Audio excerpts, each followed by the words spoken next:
बिस्मिल्लाहिर्रहमानिर्रहीम। अस्सलाम वालेकुम। आपको बताते चलें tourist visa, visit visa Dubai का अब पहले से और मज़ीद आसान कर दिया, ट्रैवलिंग में आसानी कर दी है, पीसीआर टेस्ट और रैपिड टेस्ट ये सब कुछ।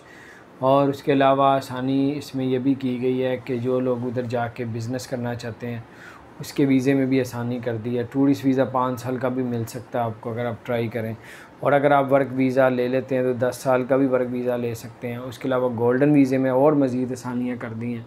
उसके अलावा आपको बताते चलें कि अगर आप वहाँ बिज़नेस करते हैं तो कुछ ऐसी जगह भी है जहाँ पे आपको 2 साल की लीज़ पे जगह दी जाएगी, वो भी आपसे कुछ भी किराया नहीं लिया जाएगा। जैसे एक्सपो 2020 है जो ख़त्म हुआ है, वो जगह खाली है, अब वो लोगों को दी जा रही है फ्री में, और यानी 2 साल के लिए, उसके बाद रेंट शुरू होगा। तो ऐसा भी कुछ माहौल बन रहा है उधर, तो आप भी इस मौके से फ़ायदा उठा सकते हैं।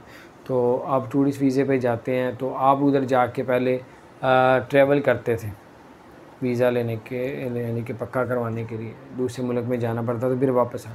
अब वो भी आपको करना नहीं पड़ेगा। आप 500 दिरहम देंगे, 550 दिरहम, तो आप उधर रहते हुए ही आप अपना वीज़ा रेजिडेंट परमिट में, वर्क वीज़े में कर सकते हैं। अपना ख्याल रखें, चैनल को सब्सक्राइब करें।